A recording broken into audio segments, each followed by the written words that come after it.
Hi everyone, thanks for joining us for our Floriade Reimagined workshop on demand. My name's Narelle and I'm going to walk you through some simple steps to get you everything you need to create your own design for your home or for a gift, and we'll be using Australian wildflowers and mostly dried materials today. So before I start, I'll just talk you through some of the tools and equipment that we'll need. They're all things that are readily available either through a florist or a craft store or even from the hardware store. You're going to need some simple, lightweight little clippers like these. These ones are very easy on the hands. They're plastic coated handles, so they're quite easy to hold and use. You might have something like these beautiful handmade Japanese ones. They're a little bit harder on your hands. I just use the little cheapies. Depending on the base you're working in, you'll need some chicken wire like this. It's also very lightweight. It's not too hard on the hands, but if you're a little bit worried about getting stuck with the sharp ends, you might want to use some gardening gloves or light cotton gloves. The other thing that you'll need is some tape. Again, this is what we call pot tape or florist's tape. You could get that from your local florist, or you might be able to get it from a craft store as well. The first thing that you'll need to do is consider the materials that you've got to work with. So there's a really big range of Australian wildflowers just coming into season now actually as cut flowers. So you can source those flowers from your local florist.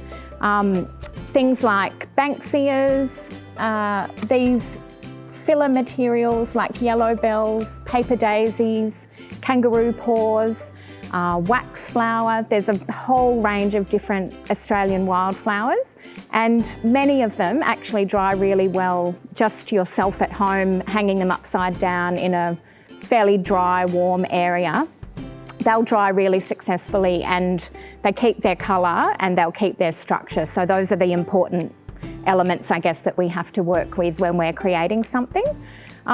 If you're struggling to find all of those materials, you might also want to add into your design or into your palette, if you like, to choose from some of the preserved materials which are around at the moment. So you can see behind me the brightly coloured materials.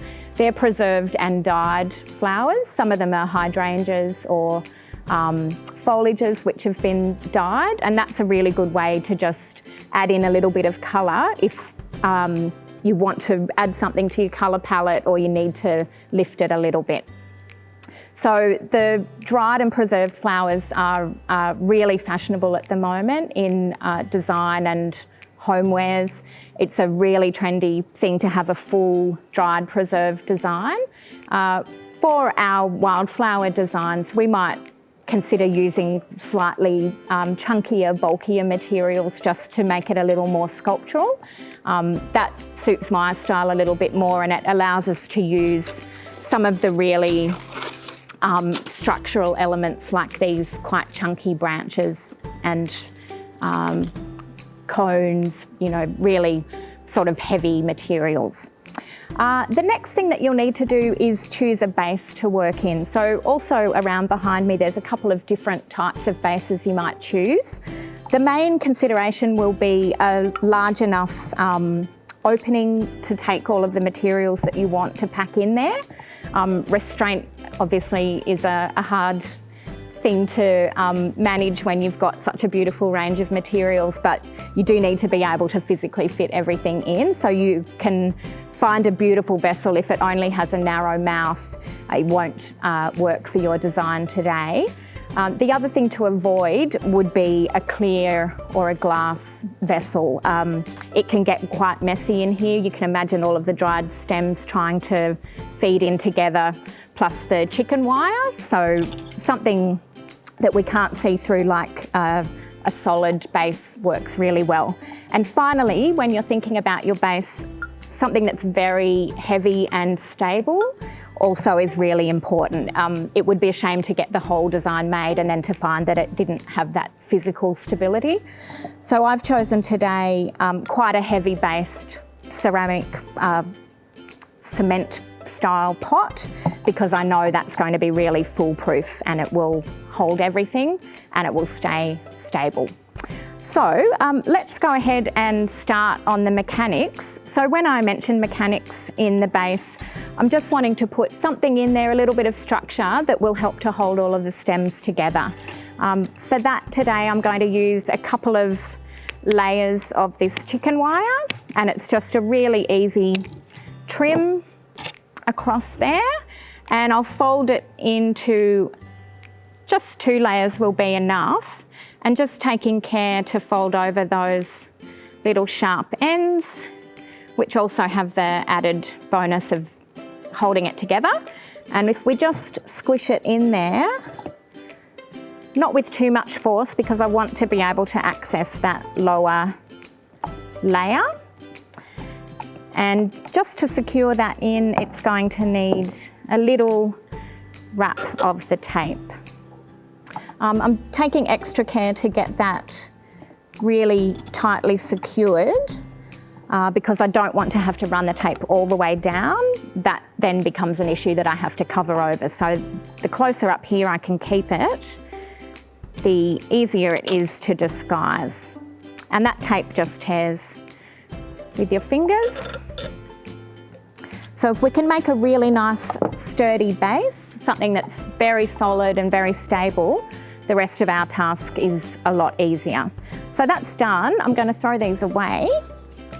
And I'm just going to consider the materials I'd like to use before I go trimming anything down too short or separating any bunches out or anything like that. I just want to think about the elements I've got to play with.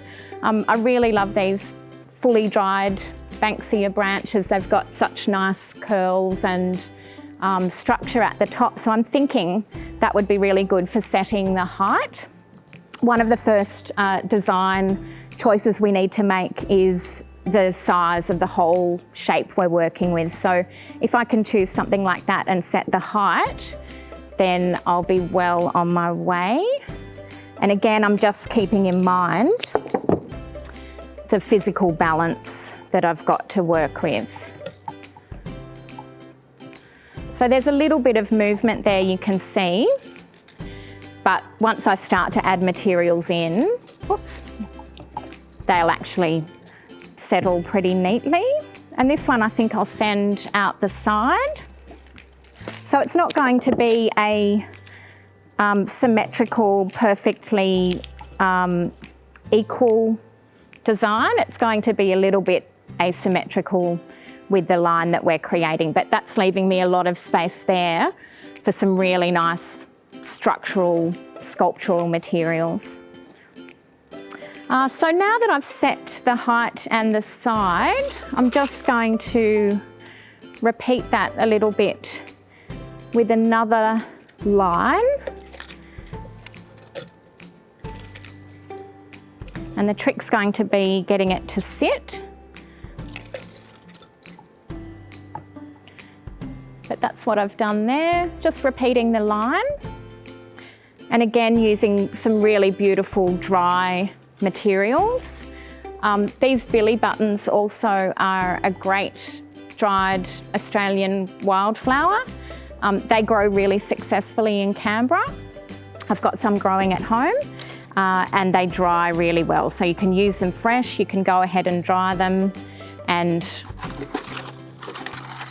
keep them in vases, store them on a shelf, whatever you need to do. So I'm going to add a little bit of what we call filler just down the base. That'll help to keep everything together. I'll probably trim these down a little just so that I can tuck them really, really tightly and low.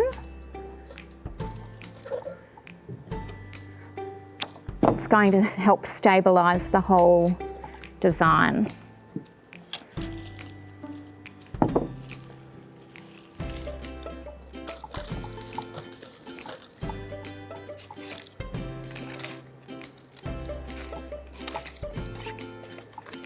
So you can see that the more filler you get in the base there, the easier it's going to be to keep adding our materials in.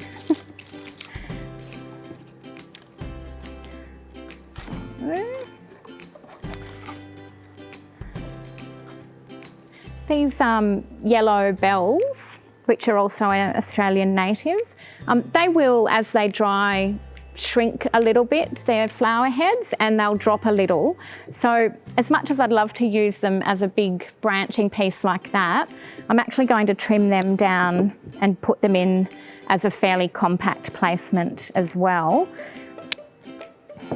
So that just minimises the amount of change, I guess, in the design as it dries.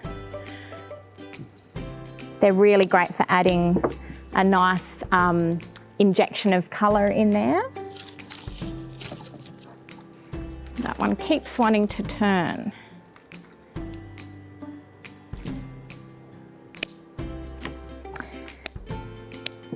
Another trick that you might find useful is to try grouping materials, so grouping by colour or just the actual plant material, all the gum nuts or the blossom together, all of the yellow bells together. That creates a bit of impact. It makes for a stronger design, I think, and it can be quite hard to do. It's very tempting to sort of evenly spread things out and to, share the love around a little bit with a bit of yellow here, all over the place. But actually you'll end up with a stronger design if you try to be quite restrained and strict on yourself and really group materials together. You sort of really got to commit to it. So if this is where I want my patch of yellow bells, that's where they're staying. Now I'm going to add in some of these focal Banksias, and I want to do that quite soon to make sure I've got enough space for them. These, you can see how wobbly that stem is. The challenge with Banksias like these is to try to place them so that they look natural. So I avoid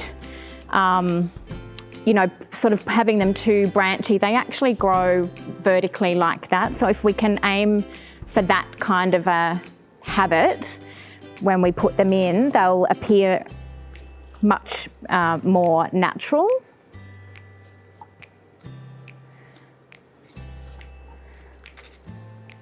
Still got problems with that one.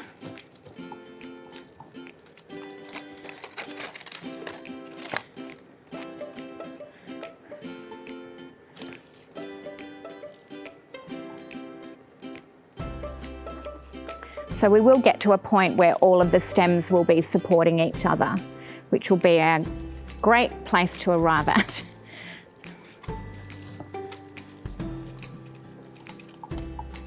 That one needs to be trimmed a little.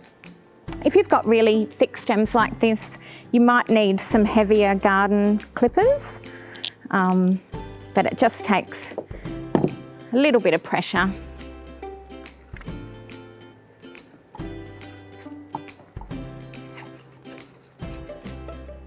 And it's just a matter of finding those gaps in the chicken wire that we're going to feed into.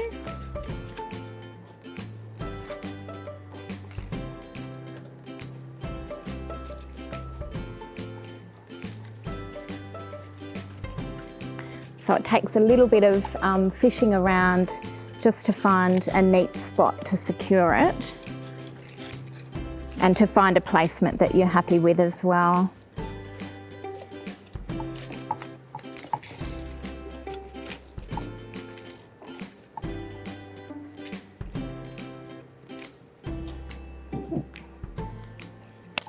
So if you need to edit branches or leaves, I just did, you might not have seen it. Something was in the way here, just trim it off and try and keep it as natural looking as you can. You don't want to really see a big cut or a trim, but if it will make your overall design better, it's worth thinking about editing. Okay. That's a good start to get everything holding. That was our problem for a little while. I'm just going to add this small one again because it looks really natural, having the variety in the focal flowers in size. And the great thing about these designs is we don't need to worry about water.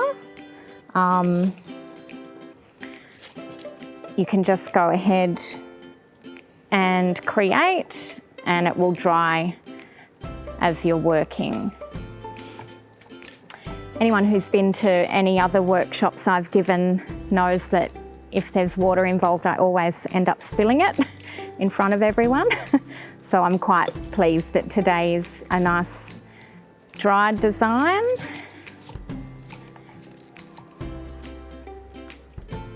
Okay, so then you can see the structure's all filled up. We're probably nearly at the point where I just need to add some of these nice floaty light pieces. That gives it that really nice wildflower spring sort of feel, and they'll hover around here. And then I'll do a quick review of the whole vase and see if there are any little gaps, anything that looks really obvious that needs hiding or filling. See how floaty and pretty those are. So they can stay quite tall as well. They're such a fine material, they're not really going to overshadow anything, they're just going to add to it.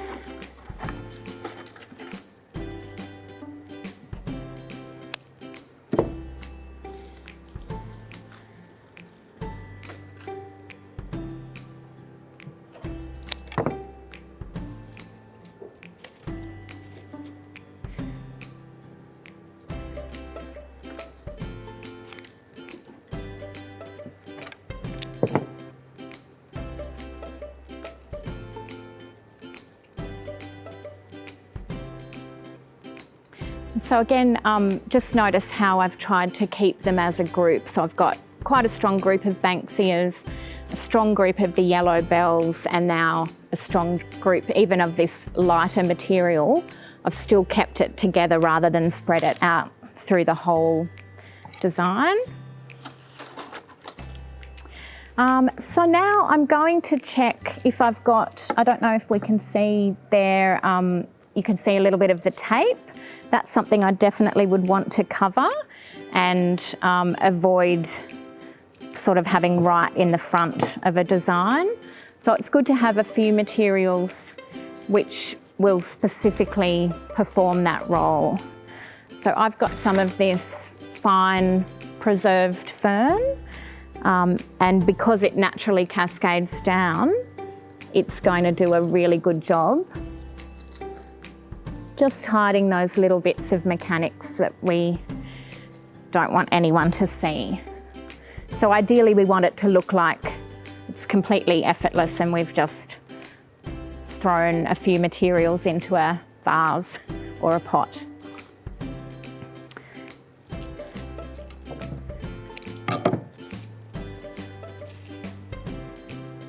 And I'm just doing the same at the back here because I've also got a little piece of tape I can see.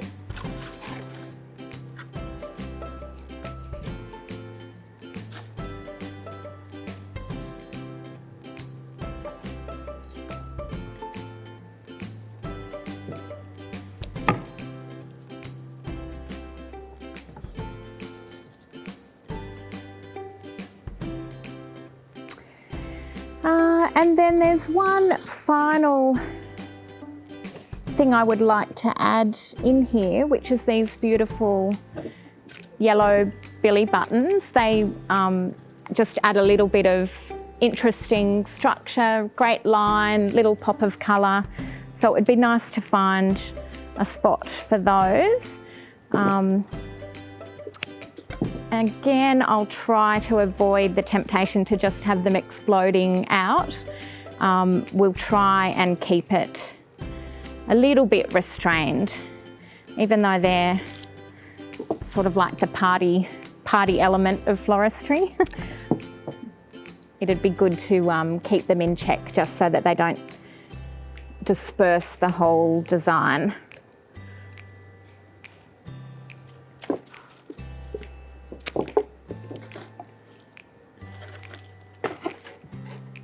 And we don't need too many, just to add a little bit of that yellow.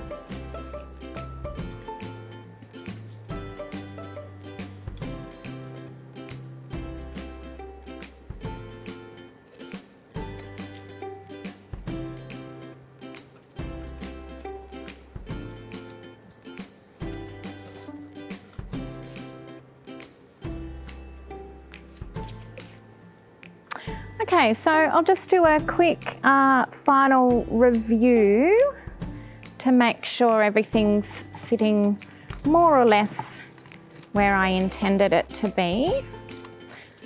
It's nice to have a little bit of space here. It gives you somewhere to rest and have a look at all of the elements nice and slowly, rather than kind of having everything presenting all at the same time and not knowing where to look.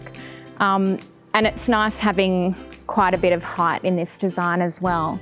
I've pretty much covered up all of the gaps, and I'm happy to sign off and say that it's finished, I think. I hope you find materials that you like to work with and that will work in a base that you've got. And good luck with your design. Thank you.